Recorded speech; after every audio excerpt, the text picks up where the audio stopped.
Hello friends, my name is Ritesh and in today's edition of Decoded we will be talking about Iran nuclear deal. So why are we talking about Iran nuclear deal? Because recently the chief of nuclear program in Iran said that they have made about 120 kg of 20% enriched uranium, which is higher than the estimates revealed by International Atomic Energy Agency. Also, there's been a kind of revival, interest in revival of nuclear deal. So that's why it was in news, and I thought that it's a nice opportunity or a good time to talk about this important international issue, Iran nuclear deal. Okay.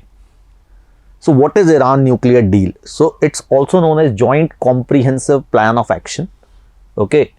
Or commonly known as Iran nuclear deal. The technical term is Joint Comprehensive Plan of Action. It was signed in 2015 in Vienna, Austria, between Iran and the permanent 5+1 countries. Okay, when we say permanent 5, that means permanent members of United Nations Security Council, which is USA, UK, France, Russia and China.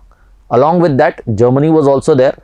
European Union was also part of the conversation, though at the heart the conversation and the agreement was signed between P5+1 and Iran. But yes, European Union was also a party to the conversation. Now, before we talk about what the agreement was about, what were the features and what ensued after the agreement, we'll just have a brief look towards the historical background of Iran's nuclear program.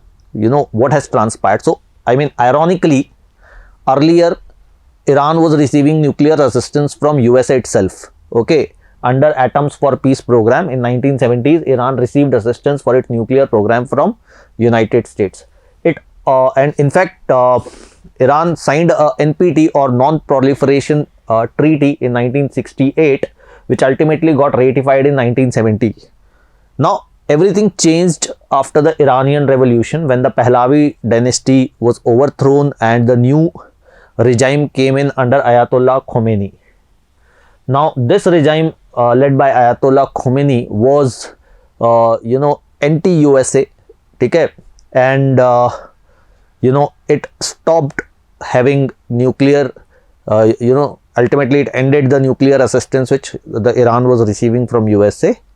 And then they developed their nuclear program with the help of the other bloc. Okay, the other bloc include Pakistan, China and Russia, as you all know. Okay. Now, what happened afterwards is that the Western countries were wary and skeptical of what Iran is doing with the nuclear assistance it is receiving from China, Pakistan and Russia. And they wanted to slow down the Iran's nuclear weapon program because they were wary of what they will do once they receive nuclear weapons and all. So back and forth the negotiations were taking place, but final agreement took place in 2015, which we discussed, Joint Comprehensive Plan of Action. Now, what was under this agreement and what was this agreement for? Under this agreement, Iran agreed basically to slow down its nuclear program, which was the objective also. So it basically decided we will discuss the technicalities, but broadly you can understand in a nutshell that there are two main points. One point is reduction in nuclear capabilities of Iran. Second is monitoring and surveillance of Iran's nuclear program by international agencies. In return for these countries like USA, European Union and United Nations removing sanctions on its nuclear program. Okay, this was the deal in a nutshell. Now let's understand the technicalities, what Iran agreed to. Iran agreed to reduce its stockpile of uranium by 98% and keep its level of uranium enrichment at 3.6%. So it said that it will not develop enriched uranium more than 3.67%. It also reduced its number of gas centrifuges for 13 years by about 2/3. Not to build any new heavy water facilities for 13 years. Its nuclear facilities at Fordo, Natanz and Arak will be used only for nuclear energy and civilian purposes. And International Atomic Energy Agency will be authorized to inspect and monitor the Iran's nuclear program and facilities. And there is also a body known as Joint Commission, which will have representatives of all the parties to the agreement also for monitoring and surveillance of Iran's nuclear program. So this is all agreed to, and in return for what? In return for that Iran will receive relief from US, European Union and UNSC nuclear related sanctions. So basically these countries removed economic sanctions from Iran, and Iran decided to reduce its nuclear program and open it all, open it for inspection to the international agencies. Now everything went well initially. Even International Atomic Energy says that Iran is keeping up its commitment. The nuclear program is under control, and every country, including United States, removed some of the sanctions. Some 100 billion worth of assets were unfrozen by the European Union and USA. Oil sanctions were dropped. Everything went very good till the Obama regime was there. But in 2018, Donald Trump withdrew from the treaty. Donald Trump said that Iran is not keeping its promise, and basically in response to Iran's ballistic missiles program and its proxy warfare in the region, he decided to withdraw from the treaty. Now obviously Iran was left stunned, and he said that it is a unilateral withdrawal, and European countries are just following the USA without basically any scant regard to the Iran's nuclear interest and everything.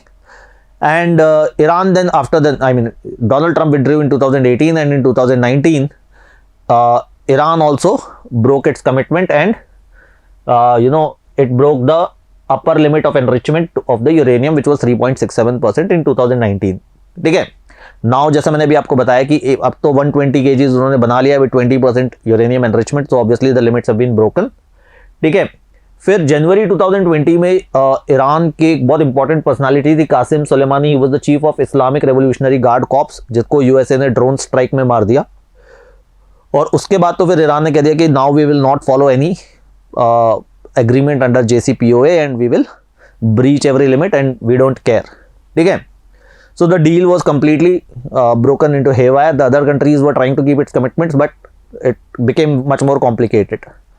Now after the election of Joe Biden as the new US president, he has given us signals that we may revive JCPOA or Joint Comprehensive Plan of Action with Iran. And Iran is also, because Iran has also been pressurized under CAATSA. You remember CAATSA, Countering American Adversaries Through Sanctions Act.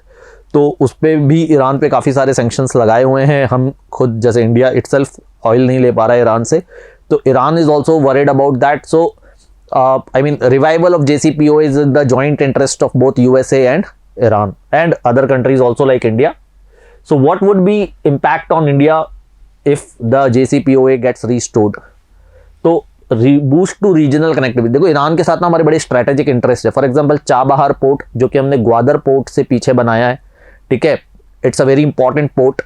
और Chabahar port, इसके अलावा हमारा जो international north south transit corridor है, जो Russia और Azerbaijan को भी कनेक्ट करता है, ईरान के थ्रू होते हुए जाता है, ये भी ईरान पे डिपेंडेंट है. तो जैसे अगर ईरान के साथ सब कुछ पीसफुली होता है तो हम भी काफ़ी आराम से कर सकते हैं, बिकॉज हम भी USA को नाराज करने की पोजीशन में फिलहाल नहीं है. ठीक है, जैसा हमने कहा एनर्जी सिक्योरिटी, हम ईरान से ऑयल ले रहे थे बट USA ने CAATSA लगा दिया. ठीक है, तो अभी क्या होता है कि अगर हम ईरान से ऑयल लेते हैं तो हमारे ऊपर सैंक्शंस लगने के चांसेस रह जाते हैं. ठीक है, तो जैसे जैसे ईरान और USA के रिलेशंस इंप्रूव होंगे, हमारे लिए जीवन काफ़ी आसान हो सकता है. ठीक है, तो it all depends on how things will turn out in JCPOA, but hopefully both the regimes have shown inclination towards revival of Iran nuclear deal. It's a very important topic, one of the really important topics. अभी तो static हो चुका है, कुछ current आता जा रहा है इसमें, but very important topic. अब Q&A के बारे में बात करते हैं. तो ईरान न्यूक्लियर डील के बारे में हमने एक नटशेल में समझा. अब पिछली बार हमने बात कर रहे थे चाइना ताइवान क्राइसिस को लेकर के, और मैंने एक क्वेश्चन आपसे पूछा था कि ताइवान के बारे में थोड़ी सी रिसर्च कर रहे थे हम. ताइवान की करेंसी क्या है, ताइवान की कैपिटल क्या है, जो कि आप लोगों ने बताया. ताइवान की लीडरशिप हमने देखा, प्रेसिडेंट साई इंग-वेन है, जो 2016 में इलेक्ट हुई थी. फिर प्रेसिडेंट के बाद अगर हम बात करें कैपिटल की तो ताइपेई है. फिर करेंसी आप लोगों ने बताया न्यू ताइवान डॉलर, वो भी ठीक है. अब आज थोड़ा सा ईरान के बारे में बात कर लेते हैं. तो ईरान के बारे में बताया, उनकी लीडरशिप, ईरान की करेंसी, ईरान की कैपिटल. ठीक है, ये आप मुझे बताएं, और फिर हम अगले हफ्ते किसी और इम्पॉर्टेंट टॉपिक पे बात करेंगे. Till then take care, goodbye and keep reading.